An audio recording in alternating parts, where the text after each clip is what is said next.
प्यारे भाई और बहनों, मेरा नमस्कार स्वीकारो। देखिए, आज हम आपके लिए बता रहे हैं कि जीवात्मा परमात्मा का अंश है और एज ये उसकी टू कॉपी है, लेकिन वो उसके समान शक्ति क्यों नहीं प्रदर्शित कर सकता है। तो देखिए, इसका मतलब ये है कि ये जीवात्मा शरीर के साथ अनादिकाल से संबंध बनाता हुआ चला आया है और इसको एक आदत हो गई है शरीर में रहने की, और ये शरीर को ही अपना आत्मा मानता है और अपने जो गुण होते हैं ईश्वर के, उनको ये प्रकट नहीं कर पाता है, क्योंकि उसमें शरीर में आसक्ति की इसको आदत हो गई है। इसीलिए अपने परमात्मा संबंधी जो गुण होते हैं उसको ये पूर्ण रूप से यानी प्रकट नहीं कर पाता है। इसके बारे में मैं आज आपको ये बता रहा हूँ और ये वेदांत के अनुसार है। तो देखिए, जीवात्मा में ईश्वर के समान गुण होते हुए भी वे तिरोहित हैं और वे उसके चिंतन से ही प्रकट होते हैं। उसका प्रकट ना होना ही बंधन का कारण है और प्रकट होना ही मुक्ति है।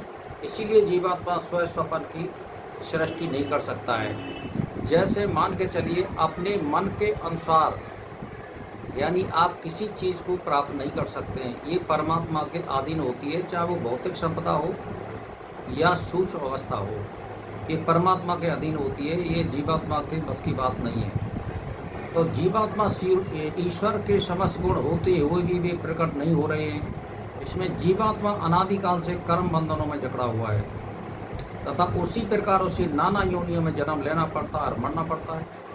ईश्वर के गुण का प्रकट ना होने का मुख्य कारण शरीर के साथ एकता मान लेना, यानी कि मैं शरीर हूँ, मैं आत्मा नहीं हूँ। इसीलिए ये बार बार जन्म लेता है और भटकता रहता है और अपनी शक्तियों को ये प्रकट नहीं कर सकता।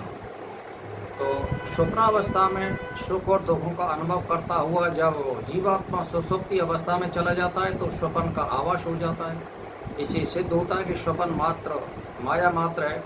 सुषुप्ति में जीवात्मा को इस प्रपंच से उपभोग में विश्राम मिलता है। शरीर और इंद्रियों की थकावट दूर होती है। इस स्थिति में जीवात्मा भिन्न भिन्न नाड़ियों में फैलकर शरीर में व्याप्त हुआ शयन करता है। उस समय उसे कोई भी पाप स्पर्श नहीं कर सकता है, यानी सोती हुई अवस्था में। तो ये जब सुषुप्ति में चला जाता है तब की बात है, जब गाढ़ी नींद आती है तब। तो अब आप सोच लीजिए कि परमात्मा का जो निवास होता है वो समाधि अवस्था में इसको ज्ञात होता है और सुषुप्ति अवस्था में ये गाढ़ी निद्रा में चले जाने के बाद ये किसी चीज़ को भूल जाता है। सुषुप्ति के समय पुरुष सत्य से संपन्न होता है वहाँ, किंतु वह अवस्था मुक्ति के में सहायक नहीं है। परमात्मा का निवास स्थान हृदय में बताया गया है और सुषुप्ति के समय जीवात्मा हृदय में ही निवास करता है, वो वहीं से जगता है, जगता भी है। इससे सिद्ध होता है कि उसके लय होने का स्थान भी वही है, तभी वहाँ से जागता है। सुषुप्ति से जागता भी परमात्मा का व्यवस्था अनुसार ही होता है। सुषुप्ति के उपभोग का समय परमेश्वर की व्यवस्था के अनुसार ही होता है। तो भाई और बहनों, मेरा कहने का मतलब ये है कि हमारा जो शरीर है इसमें जो जिसको हम हृदय बोलते हैं, माइटोकॉन्ड्रिया बोलते हैं, खैरे हाथ की तरफ स्तन के नीचे जो माइटोकॉन्ड्रिया है जिसको हृदय बोलते हैं, इसमें यहाँ मुख्य रूप से आत्मा का निवास यहाँ होता है और यहाँ से ही ये संचालन करता है पूरा। एक तरह से यहाँ इसकी मान के चलिए कि पेड़ है और इसी में से डाली इधर उधर जा रही है, तो मुख्य रूप से यहाँ इसका निवास होता है और यहीं से ये शरीर का संचालन करता है। अब जन्म जन्मांतरों से लाखों करोड़ों वर्ष हो गई है इस जीवात्मा को, इसमें जन्म लिया उसमें जन्म लिया, कितनी बार जन्म ले चुका है। तो इसको ये शरीर से आसक्ति हो जाती है और शरीर को ये आत्मा या जीवात्मा मान लेता है। तो आप ईश्वर के गुणों को प्रकट न करने का कारण मोह और माया में फंसना और चित्तवृत्ति निरोध ना करना और अपने धर्म का अभ्यास ना करना, समाधि का अभ्यास ना करना और यम नियम का पालन नहीं करना, चरित्रवान ना रहना आदि आदि कारण है। अगर इनको मनुष्य करता है और आचरण पर चलता है, ईश्वर को 24 घंटा ध्यान रख सकता है, तभी मुक्ति की अवस्था को वो प्राप्त कर सकता है। अगर चित्तवृत्ति निरोध नहीं करी, इच्छाओं से रहित नहीं हुए या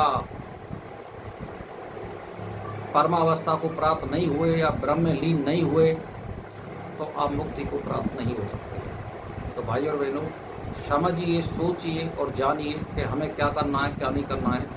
तो इसीलिए सोच और समझ के कार्य करिए और अपनी आत्मा को समझिए और ये महान है, ईश्वर है। और तब इसको ऐसे समझोगे, मेरी आत्मा ब्रह्म है, परमात्मा है और उसी का अंश है, उसी के समान गुण और कर्म है इसमें। केवल ये प्रलय और सृष्टि नहीं कर सकती है, सारे कर्मों में करने में समर्थ है। तब आप इसको समझोगे तो फिर मुक्ति हो जाएगी और आप स्वतंत्र हो जाओगे। और आत्मा, जीवात्मा इसीलिए इस शरीर में आती है, इसका यही उद्देश्य होता है। तो आज का हम टॉपिक यहीं पर समाप्त करते हैं। मेरा नमस्कार।